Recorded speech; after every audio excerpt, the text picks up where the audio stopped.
to print $700 billion and to give it away. How do they get away with it? The manager of the bankruptcy is told by the Federal Reserve this is the way to go.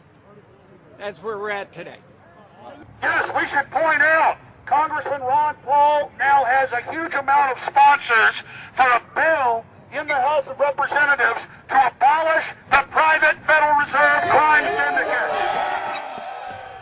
In 1913, the money power of the country was taken away from the people. By constitutional privilege, it belongs with the Congress, but it was given up in the Federal Reserve Act. The Federal Reserve is no more federal than Federal Express, but yet it has the power to determine the direction of use of money in our economy. If we could take that power back and put the Federal Reserve under Treasury, we start to be in a position of being able to control monetary policy on behalf of the United States people. The Federal Reserve is totally private, and Alan Greenspan 2 weeks ago on PBS on Lair NewsHour said on record that they are above the law, the Congress, the President, everyone. No court can do anything. We run America. What is the proper relationship, what should be the proper relationship between a chairman of the Fed and a president of the United States? Well, first of all, the Federal Reserve is an independent agency, and that means basically that there is no other agency of government which can overrule actions that we take.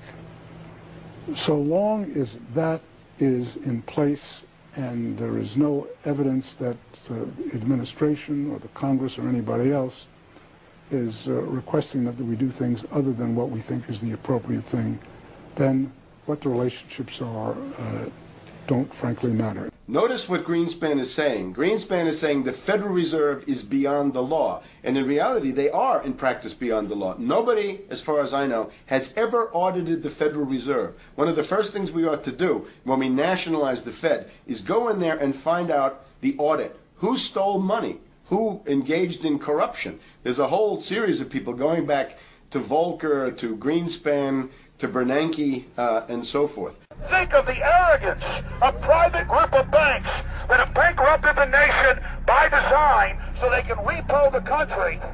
A private group of banks that loaned us our own money back are telling us they're above the law. You are not above the law, criminals. No one is above the law. No one is above the law, and the private Federal Reserve sure as hell isn't either. Since the founding of the Federal Reserve back under Woodrow Wilson, the Federal Reserve has struck out 3 times. They didn't stop the crash of 1929. They didn't stop the banking panic of 1932, 1933. And now they are the cause of the derivatives crisis because they're the ones who inflicted derivatives on the world with Alan Greenspan. Instead of our economy being about goods and services and real products and manufacturing, it's all about these guys, the private Federal Reserve that masquerades as a government entity who controls the issuance of currency and credit. They're the ones that have cut off the liquidity in the market. They told us have a debt-based economy. Then they cut it off once they get us under their thumb and implode the economy so they can consolidate it. And that's what they're doing right now. I mean, it's in their own documents, it's in their own statements. They claim, give us unlimited power, give us trillions of dollars with the banker bailout bill that's already $5 trillion, not $850 billion as they say. And we'll get the economy going, but they're hoarding the money and buying up other banks that aren't part of the Federal Reserve, buying up insurance companies, buying up roads, infrastructures, media empires, defense contractors. What the banks do is they implode an economy by cutting off credit, and then once things really fall to a low, and they know the low because then they buy everything up and start then putting more money back into the economy, and then they build it back up. So they build us up and then shear us, build us up and shear us. And they're getting ready. All over the world, they're always shearing some country, imploding it. Comes out in their own IMF and World Bank documents. That's just the foreign arm of the same cartel.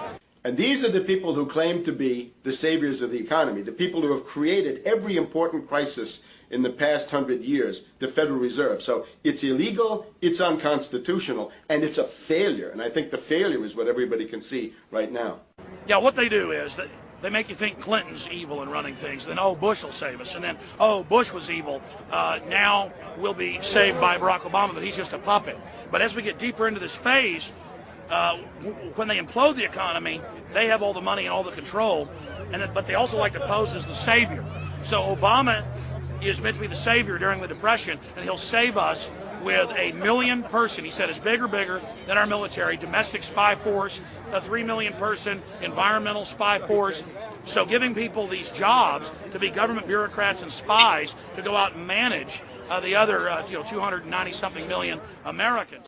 And so this is classical fascism. The communists also do it. Any vertically integrated command and control authoritarian system does this. So they're openly following what the same group of banks did in Germany, Russia. It's in the Communist Manifesto to have a private central bank, because the private central bankers actually wrote the ideas that they had Marx and Engels put out. People go, well, why would the banks want communism?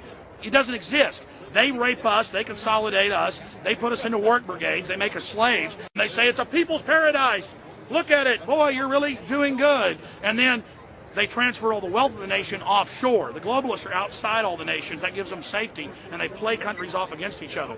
And so that's what we're facing and dealing with. And so they're bringing in classical, hardcore tyranny in the U.S., but we have the internet. We've grown our numbers. The alternative media's exploded. That's what they're trying to move in, to shut down and regulate and tax the web, but it's too late for them. They're playing in the 19th century, 20th century rules. It's 21st century, the century of resistance to tyranny. And so it's going to be one hell of a fight with the people and free humanity on one side and the New World Order on the other. And every one of you out there counts, needs to be involved in this fight like nothing you've been involved with before, because this is life and death.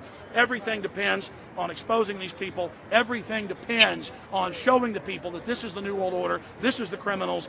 We're dealing with the king rats here, the people that are carrying out tyranny worldwide. And either they fall or we fall. Either worldwide darkness and a new age of tyranny and oppression and with a scientific overlay, or a new age of liberty and freedom and a new renaissance. The choice is the people's out there.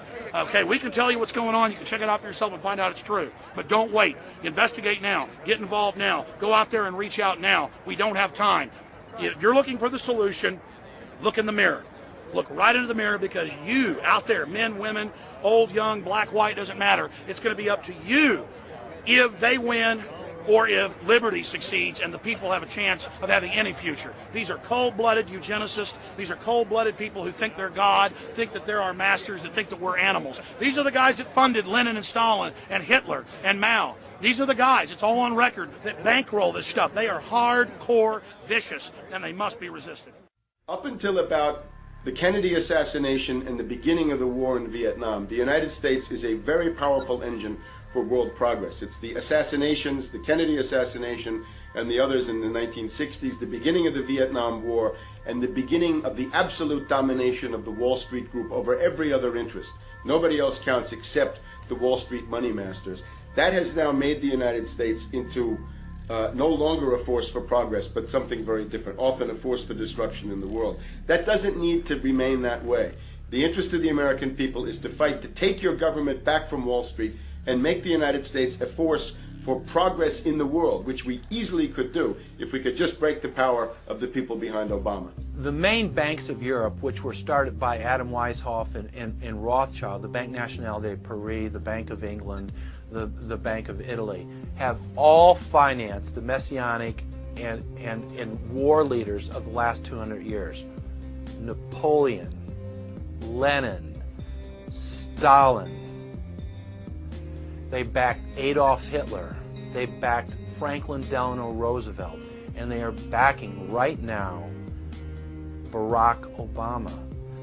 The banking cartel had established a beachhead in 1913 through the Federal Reserve Act. In 1947, they set up a parallel shadow government through the National Security Act.